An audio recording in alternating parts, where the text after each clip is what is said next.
quite strong. And when the gecko is moving around here somewhere, and these, you already can see, these magnets suddenly jump like that, I think that could crush the gecko. Hello everyone, and welcome to GoGoGecko. First, a little disclaimer: this is the internet and also YouTube, so take everything with a grain of salt. Also, I'm a complete noob and beginner in geckos. All the information that I have is completely from the internet, so I rely also on the information. But what I want to do on my journey is to make videos and learn from you guys too. So if you see anything that you think is wrong what I'm doing, please leave a comment and tell me, and we hopefully can discuss about it, maybe even find sources to confirm, so this way we can learn from each other. What I want to do is get a gargoyle gecko. I don't have mine yet. It's a small one. It looks adorable, and I probably will get it next week. My plan is to hopefully publish a video every Sunday, so don't forget to subscribe and press the bell button to get the updates. What I'm gonna do is start with that little box over there. Because the gecko is still small, I wanna have a small place for him.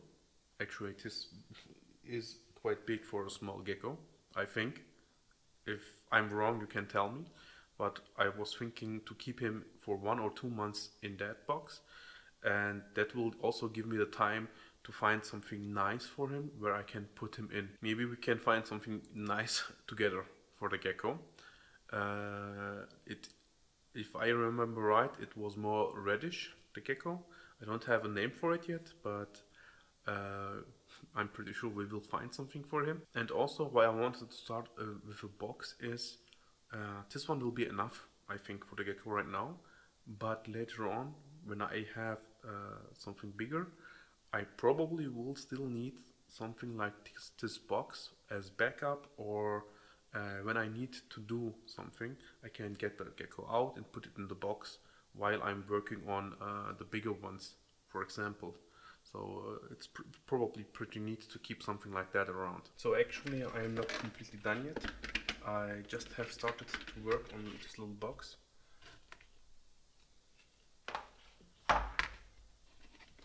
I did drill some holes into it on this side, and I also drilled some holes in it over here.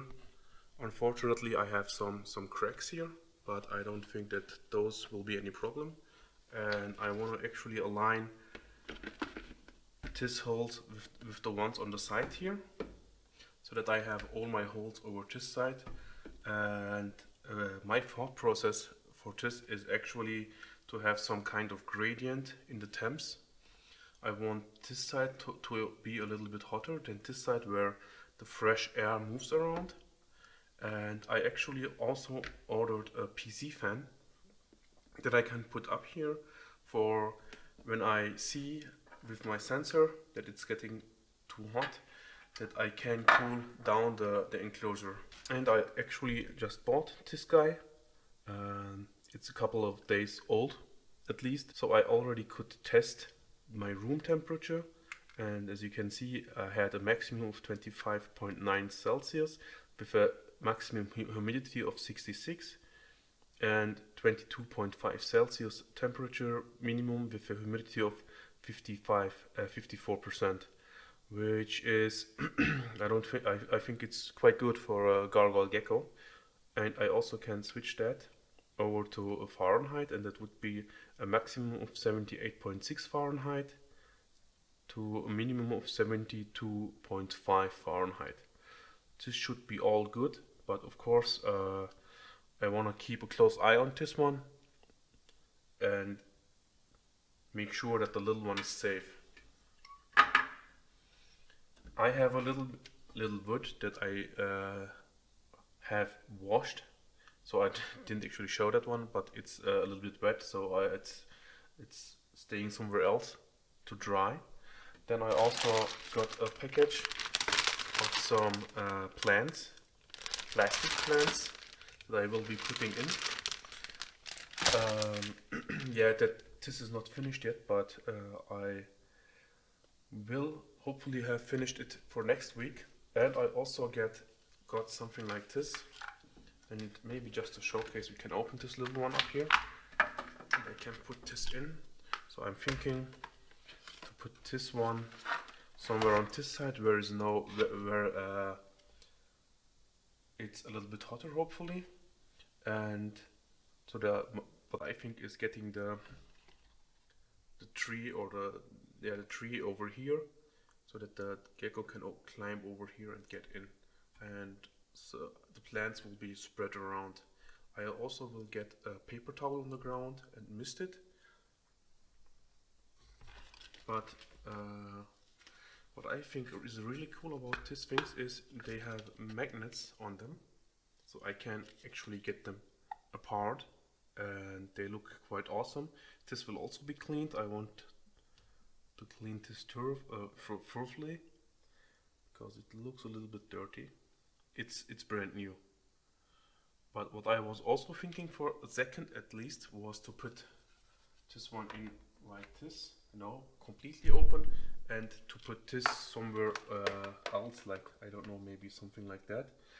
But I quickly got rid of that idea because those are magnetic, And for example, if something happens and this box moves for any reason at all, those magnets are quite strong, and when the gecko is moving around here somewhere, and these, you already can see, these magnets suddenly jump like that, I think that could crush the gecko, and that's something that I want to avoid completely.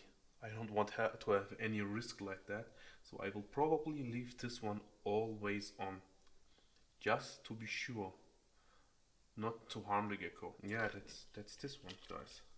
Other than that, this looks really nice.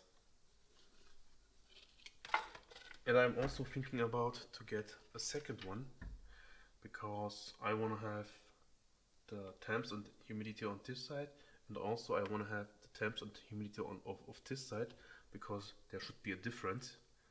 As far as I know, please correct me if I'm wrong, is that gargoyle geckos can't regulate their heat by themselves. By themselves, I don't mean what they are actually doing. By themselves, I want to say that their body can't regulate like humans, like sweating or heating up. What they will do, as far as I did understand it correctly, is move to a colder place to cool down, or move to a hotter place to get hotter, to warm up. That's how they actually do it. That's what I at least did understand. So first of all, thank you for watching, guys. This will be a little bit short, but this would be the place where I want to keep the little guy, and when I get something bigger, it hopefully will be something here. It will be only one gecko right now. I don't have any other animal and nothing else that I need to care for. Yeah, okay, I have my children, but that's another. But I mean, I don't have any other reptile for now, and this will be the first reptile ever that I own and care for. So this will be an interesting journey. That's why I thank you for watching. If you want to follow my journey and see how it's going, and if you even maybe want to help me out, then we can talk in the comments, hopefully. I would say see you next time. Have a good one.